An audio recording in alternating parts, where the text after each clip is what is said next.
Alors bonjour, je vais aujourd'hui choisir de vous parler des coraux fossiles qu'on trouve dans l'Éocène du bassin parisien, qui sont assez nombreux suivant les étages. Je vais les aborder étage par étage pour essayer de vous montrer ce qu'on peut trouver suivant les étages.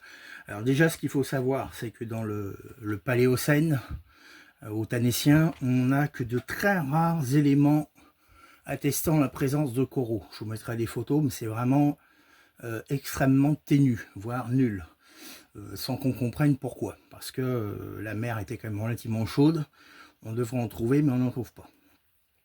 Autre étage qui est un peu le parent pauvre des coraux, c'est l'Yprésien. C'est l'Éocène inférieur, le Cuisien, mis à part les Sphénotrochus crispus de ce type-là. Bon, là, ceux-là, ils sont du Lutétien inférieur, mais c'est pour montrer à quoi ça ressemble. Mis à part ceci, et quelques Turbinolia, une autre espèce plus élancée, qui ressemble à ça. Les Turbinolia, alors Sphénotrochus crispus ici, Turbinolia sulcata, enfin, il y a plusieurs espèces, il y a le dispar aussi. Donc, à part ça, dans l'Yprésien, on ne trouve rien, pas grand-chose. Sans pareil qu'on comprenne pourquoi. Par contre, on va commencer à en trouver beaucoup, enfin beaucoup, un petit peu plus au Lutétien inférieur. Alors pour rappel, j'ai oublié de faire un rappel généraliste, c'est que les coraux, quand on les trouve, ils viennent uniquement de milieux marins, des eaux peu profondes et relativement chaudes. Il faut avoir une température minimale de l'ordre de 25 degrés pour en trouver. En dessous de ça, les coraux ne vivent pas. Enfin, les coraux avec leurs algues spécifiques qu'on appelle les xoanthelles dans l'actuel.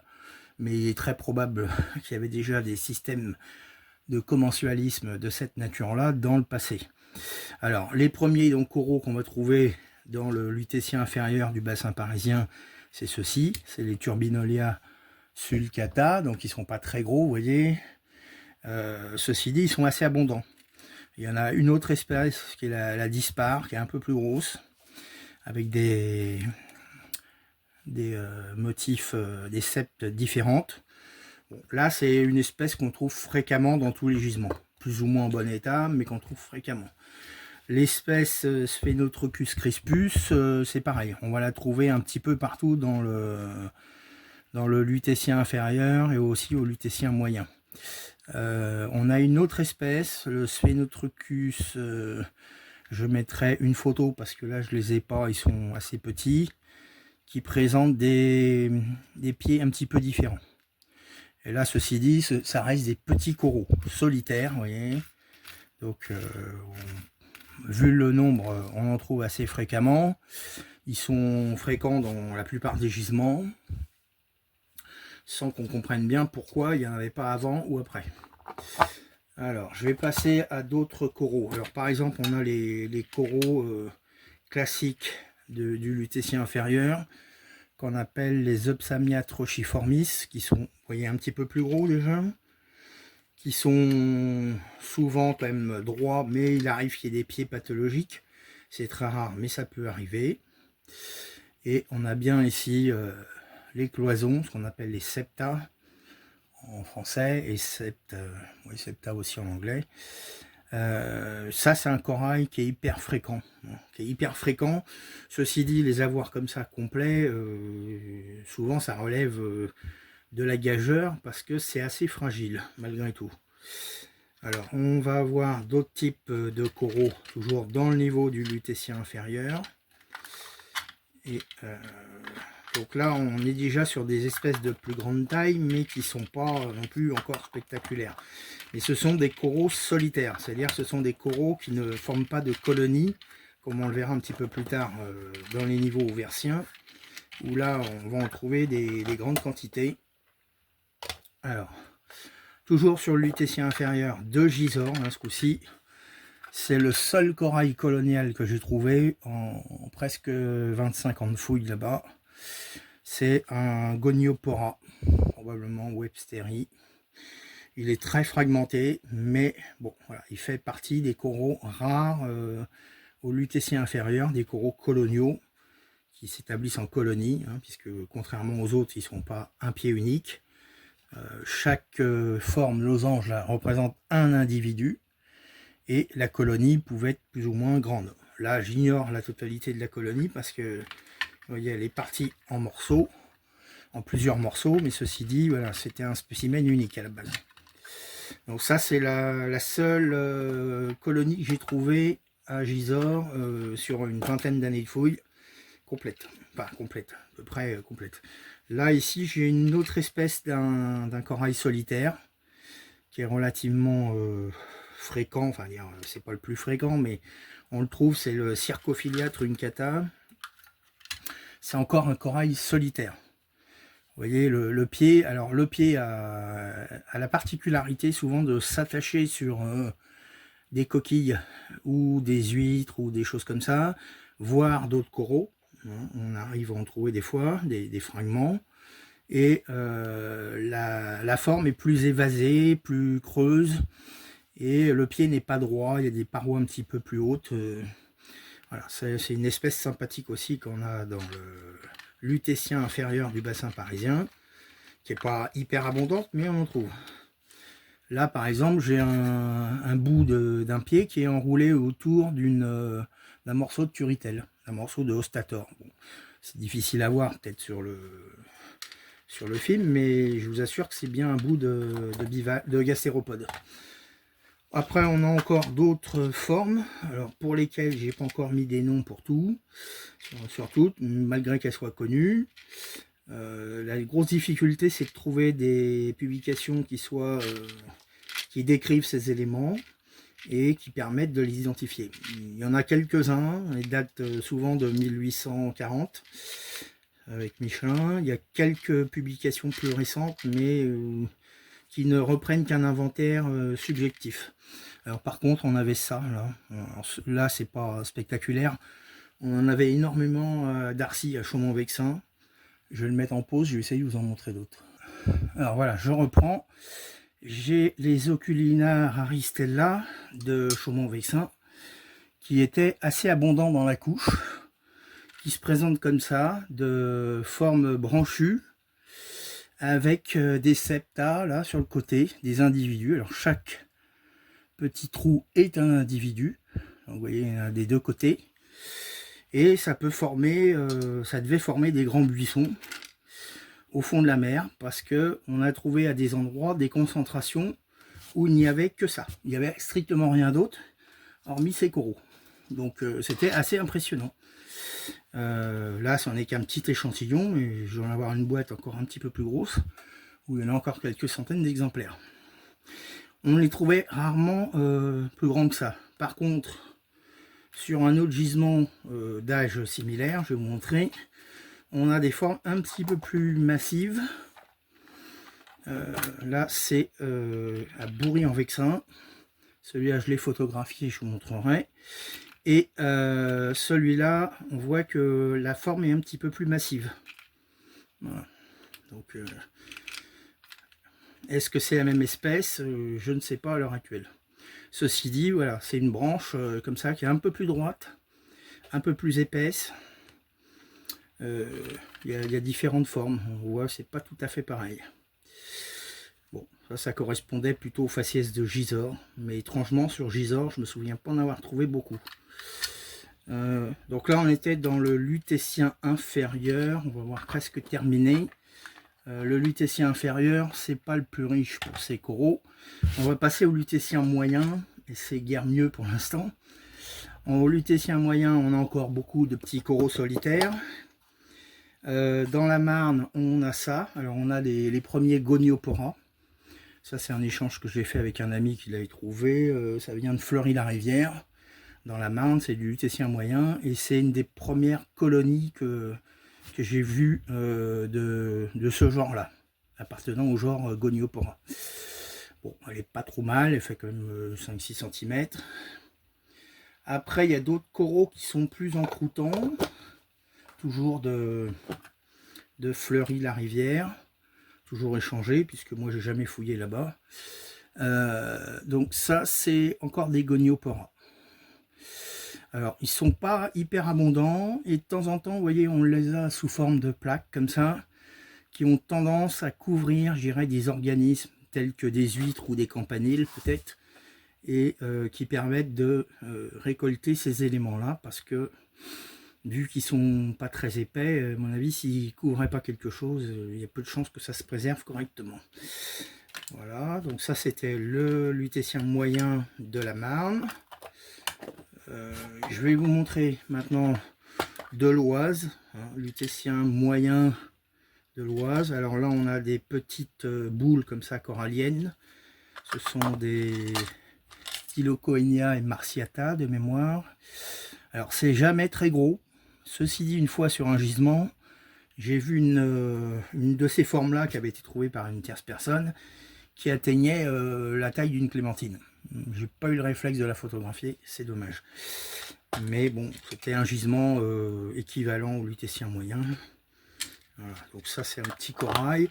Après on va voir ça, qui ne sont pas vraiment du corail, mais qui est une sorte de bryozoaire, je pense. Alors je les montre quand même avec les coraux, malgré que ce ne soit pas des coraux, parce que on les trouve associés aux coraux en général, et elles ne sont pas pareilles. Il n'y a pas de septe avec des cloisons bien définies, donc ça ce sont probablement des bryozoaires. À la rigueur, si ça n'a rien à faire, je le couperai au montage, c'est pas très grave.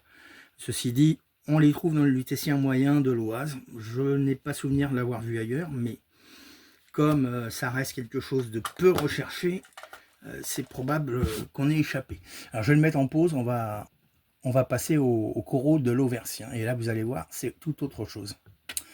Alors là on va passer à l'Auversien et on va voir que on va avoir une profusion de coraux. Alors solitaires quelques-uns, mais beaucoup de coloniaux. Et ça va s'expliquer parce que on arrive sur une période très particulière qu'on appelle le MECO, c'est-à-dire l'optimum climatique de l'Éocène moyen. C'est un optimum qui montre qu'on a un réchauffement brusque qui profite beaucoup à certains clades comme les coraux, parce que la profondeur du bassin n'est pas très importante et l'eau est plutôt peu agitée, tout au moins pour une partie du dépôt. Et ensuite, elle est certainement assez chaude et il y a prolifération vraiment de coraux solitaires et coloniaux. Là, on a une des espèces les plus classiques que j'affectionne beaucoup, qui s'appelle le Trochoceris Anthophilum distorta. Je vous mettrai les noms parce que c'est un peu barbare. Ce sont des pieds solitaires. Hein. Donc là, on peut avoir des pieds de belle taille. Ça vient d'Auvers-sur-Oise, ça a été récolté dans les années 80 avant la fermeture et la protection du gisement, mais il y a d'autres localités qui en ont livré tout autant. Certains ont la particularité d'avoir une espèce de double détracolé comme ça. Alors ça, à l'heure actuelle, j'ignore vraiment la raison. Certains ont suggéré c'est parce qu'il y avait beaucoup de coraux au même endroit, ou est-ce peut-être un trait de fusion, de division lié à la reproduction? Je ne sais pas le dire à l'heure actuelle. Est-ce que je saurais le dire un de ces jours? C'est peu probable, mais c'est pas très grave. Et là, on a sur le pied, on voit encore des galets qui sont fixés. Alors sur certains pieds, on a des fixations de coquilles, d'autres là un galet, d'autres il n'y a pas grand chose. Hein. On a les varices, on va dire, au bas. Alors ça c'est l'espèce la plus classique, la plus abondante. À côté de ça, on va voir une autre espèce qui est un petit peu plus spectaculaire, surtout quand elle est bien complète.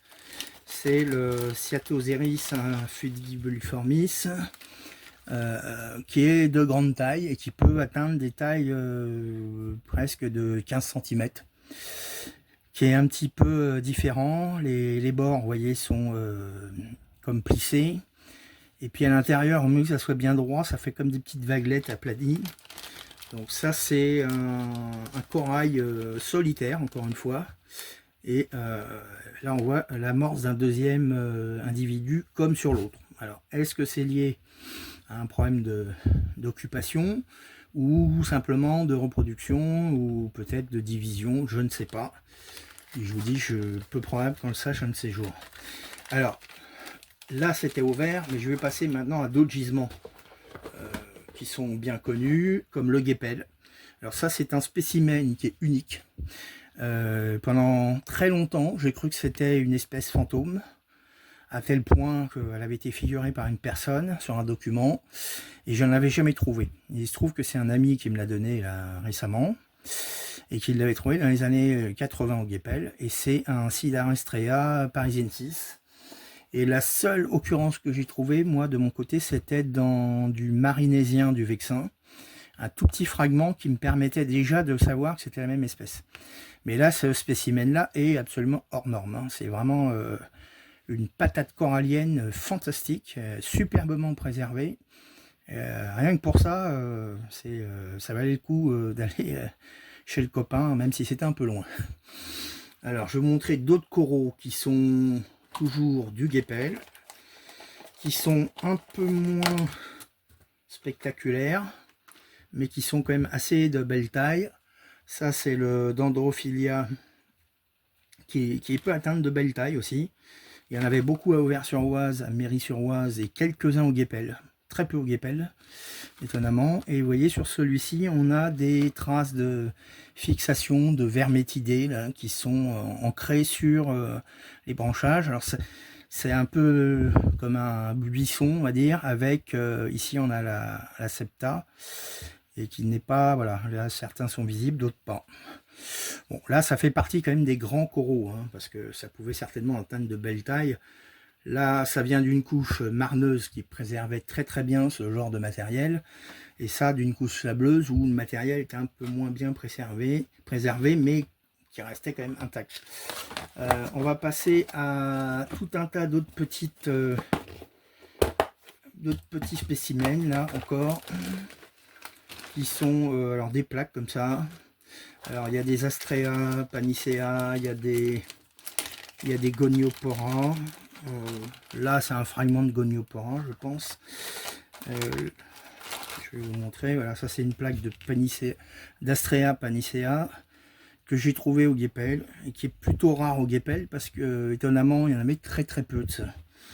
Donc, celle-ci, ouais, c'est ça, elle vient bien du guépel. Et là, ce sont des grandes plaques et on voit encore des traces d'ancrage de verre. Et tous les petits trous sont des individus, des animaux uniques, hein. Donc on voit que ça vivait certainement dans de bonnes conditions parce que ça a prospéré. Il y a des plaques de plus grande taille, il y a des plaques de plus petite taille. Donc ça, c'est quand même déjà des belles plaques. C'est pas les plus petites, c'est pas les plus grandes, mais c'est une belle taille déjà. Je vais mettre 2 secondes en pause. Alors, toujours sur le guépel, on va trouver donc ce type de boules là, qui sont plus ou moins complètes. Et dans certains, on va voir la surprise de trouver ici un tube qui est en fin de compte un bivalve. On devine encore la valve qui est à l'intérieur. Et ce sont des bivalves perforants, qu'on appelle lithophages, qui vont percer à la fois les roches et les coraux. Les gros coraux comme ça sont souvent percés. Et certains bivalves peuvent atteindre de grandes tailles là-dedans. C'est pas un prédateur, puisqu'il ne mange pas c'est un filtreur, mais ceci dit, il occupe la colonie. Voilà, là vous voyez, on a encore des traces, hein, pareil, de ces lithophages. On a le tube ici, et la coquille qui ressortait de l'autre côté. Bon, c'est pas spectaculaire, mais c'est intéressant, parce que ça fait quand même partie de l'environnement, on va dire. Ça permet de déduire beaucoup de choses. Voilà, là j'ai encore pas mal de petits coraux qui sont à identifier, à déterminer. C'est pas le travail d'identification qui me manque, on va dire, c'est plutôt le temps. Là j'en ai encore pas mal de gros coraux qui viennent toujours du guépel. Dès que je vais retrouver comment on ouvre, voilà. Voilà, là on a des patates coralliennes un peu plus grandes. Alors j'appelle ça des patates, mais ça n'a rien à voir avec des pommes de terre, hein, je précise bien, c'est un terme que j'emploie, qui n'a rien à voir avec des pommes de terre, mais ça fait comme ça des grosses colonies, Là, on a le dessous de la colonie, donc c'est certainement du Goniopora encore. Et en dessous, vous voyez, là, on voit les stries. On pourrait faire une coupe, mais vu que c'est très fin, je pense pas que ça va donner de bons résultats. Là, on a encore des Astrea de belle taille. Astrea panicea. Là, j'en ai un autre que j'ai volontairement pas dégagé, qui a encore un bivalve en croûtant dedans. Et puis là, on devine la couleur de la marne qui encroutait. C'était des marnes vertes, verdâtres, à rouge, et qui contenaient ces coraux. Donc, il fallait en ramasser sur place et tout nettoyer à la maison parce que sur place, on pouvait des fois ne pas voir grand chose. Surtout quand c'était un peu humide, on pouvait louper beaucoup de choses. Donc, c'est toujours important de prendre et de nettoyer à la maison tranquillement. Je vous en montrerai d'autres qui viennent d'un autre gisement. Là, toujours du guépel, encore des grosses colonies. Hein. Donc ça, c'est pareil, ça c'est vraiment ce que j'appelle les grosses patates coloniales. Mais ce sont des coraux, hein, c'est pas des pommes de terre. Et vous voyez la taille que ça pouvait atteindre, hein, c'est facilement une dizaine de centimètres. Là, on a encore des traces de la couche rougeâtre, là. Je sais pas si on le voit, là on le verra. Voilà, de la couche rougeâtre avec des excroissances. Et puis ici, on a des lithophages, toujours incrustés dedans. On a une valve de lithophage qui est en coupe transversale. Et là, elle est droite. Voilà, donc vous voyez des coraux, c'est pas ce qui manquait au guépel, hein. C'est vraiment, on est en plein méco, et ce méco là, cet optimum climatique a fourni de très vastes ensembles coralliens. On va le voir encore plus avec cet ensemble là qui provient d'une carrière dans l'Oise qui est fermée aujourd'hui, qui s'appelait Adancourt-le-Haut-Clocher, et qui fournissait pareil de très très gros spécimens. Je crois que c'est les plus gros que j'ai vus là-bas. Il y en a aussi un petit peu en Seine-et-Marne. Et là c'est pareil, on a encore des éléments en croûtant. Je sais que j'ai vu plus gros que ça, hein. J'ai vu des coraux plus gros que ça, donc ce qui est déjà énorme. Et déjà, voilà, encore un autre là, qui est d'une belle taille également. Ça montre, celui-là, il vient de Ronquerolles, celui-là, dans le Val d'Oise. Alors moi, j'ai jamais connu la sablière en exploitation, donc c'est quelque chose qui est d'autant plus précieux parce que c'était un site qui était renommé, mais qui a fermé au début de l'année 81 de mémoire, et donc qui n'a jamais réouverte. Et là, on a encore un lithophage qui est en place, un bivalve lithophage. Donc c'est vraiment du très très beau matériel que m'a donné le copain. Hein. Voilà, qu'est-ce qu'on a d'autre? Là on a encore des Cyathoséris, alors j'espère qu'on les verra bien. Ils sont pareil, partiellement complets, mais ils sont c'est de belle taille déjà. Là j'ai encore quoi? Ah oui, j'ai encore ça. Alors c'est surtout à Auvers-sur-Oise qu'on avait des coraux très particuliers. Je vais vous les montrer après parce qu'il ne faut pas que je les oublie ceux-là. Là c'est encore un type de corail que je n'ai pas identifié à l'heure actuelle. Il faut que je me réfère au numéro pour trouver le site d'origine. Et celui-là est de mémoire, je l'avais trouvé au guépel mais en petite forme. Et là il me semble d'être déjà d'une très belle taille. Voilà. Qu'est-ce que j'ai d'autre? Tiens, encore des Cyathoséris là, alors, qui sont beaucoup plus gros aussi. Ah bah voilà, là on a du très très beau spécimen, je vais vous montrer ça. Voilà, des Cyathoséris. Alors maintenant je crois que c'est Baroniziceris, je vous mettrai le nom parce que les noms ont beaucoup changé, beaucoup évolué au fil des années. Et moi dans les anciennes publications, il se trouve que des fois on mélange un petit peu les noms. Et voilà, celui-là par exemple, ça serait bien Baroniziceris, là ce qu'on trouvait à Baron. Et au muséum, ils ont un spécimen qui fait, sans mentir, pas loin de 30 cm. J'ai une photo, je la mettrai, j'essaierai de la retrouver, de l'insérer. Et vous voyez, ce sont quand même des superbes coraux. Hein. Moi, je trouve ça fantastique, ces coraux-là. Alors ça et ça, ce sont apparemment deux espèces différentes. C'est à revérifier, parce que ça fait un petit bout de temps que je ne me suis pas plongé là-dedans. Mais ça fait partie des gros coraux qu'on a dans le bassin parisien. Et, ah oui, tiens, ça c'est très très intéressant. Malheureusement, ça pourrait faire penser à des éléments partiels, et ils le sont, mais on ne les trouve jamais autrement que dans cet état-là. Alors ça, j'en ai trouvé à Auvers-sur-Oise, à Méry-sur-Oise, j'ai trouvé un fragment guépelle, et là, ça doit venir de Seine-et-Marne, et je n'en avais jamais trouvé. Voilà, ce sont des coraux solitaires, mais qui présentent toujours cette usure caractéristique, qu'initialement je pensais remanier, mais apparemment ils sont vraiment du bartonien. Donc c'est quelque chose de spécifique au bartonien, donc toujours au méco, l'optimal climatique de l'Éocène moyen, où on a une courbe des températures vers la hausse. Ça se traduit par beaucoup de coraux. Vraiment, les coraux sont... il n'y a pas plus riche que le bartonien dans le bassin parisien au niveau coraux. Alors, je vais les mettre en pause 2 secondes. Alors ça, c'est encore un autre type de coraux qu'on ne trouvait que rarement comme ça. Souvent, c'était dissocié. C'est le Philocoinia, je crois, de mémoire. Il faudra que je regarde pour pas me tromper. Et ça devait former des grandes colonies. Et en fin de compte, ces parties-là, une fois la colonie décédée, enfin morte, devait se disloquer. C'est pour ça qu'on le trouve rarement complet. Alors que complet, ça devait atteindre de grandes tailles. Après, on a ça, toujours dans les coraux solitaires très usés.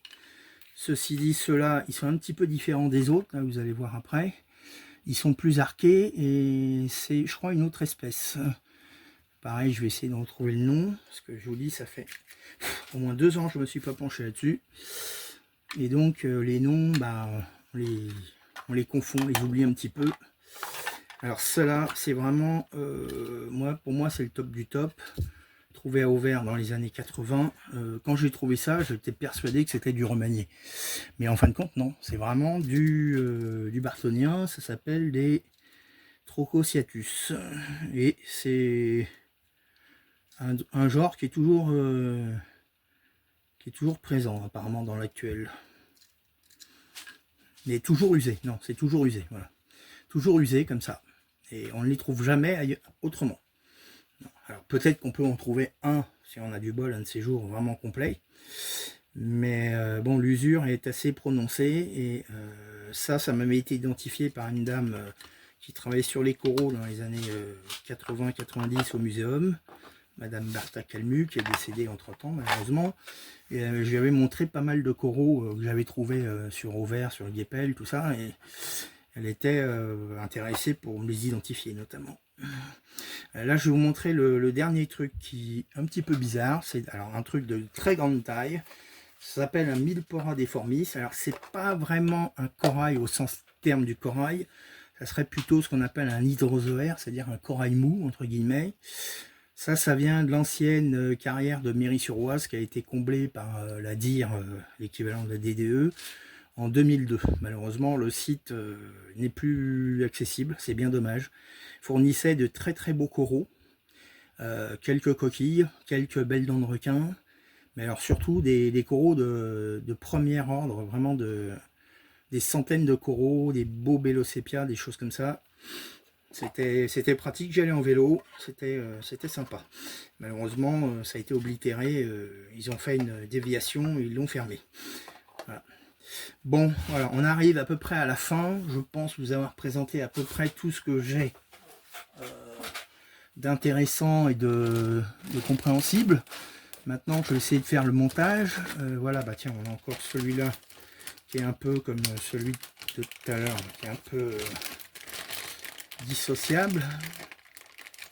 Donc des coraux comme ça, on va en trouver beaucoup dans le bartonien, un petit peu au lutétien moyen et inférieur. Le cuisien et le tanétien sont les parents pauvres, voire extrêmement pauvres, puisqu'on a très peu d'éléments identifiables. Et à contrario, donc le bartonien avec l'auversien et le marinésien, on a une faune, une faunule de coraux qui est assez intéressante, qui je pense mériterait d'être un petit peu mieux étudiée, parce que j'ai l'impression qu'il y a encore beaucoup de choses à découvrir. Mais comme toujours, c'est un peu boudé par certains parce que c'est français. Voilà. C'est pas spectaculaire comme des trucs qu'on pourrait trouver à l'étranger. Ceci dit, quand on voit des plaques comme ça, c'est déjà pas mal hein, pour l'ère tertiaire. Et j'ai déjà vu plus gros. J'ai vu des patates coralliennes de la taille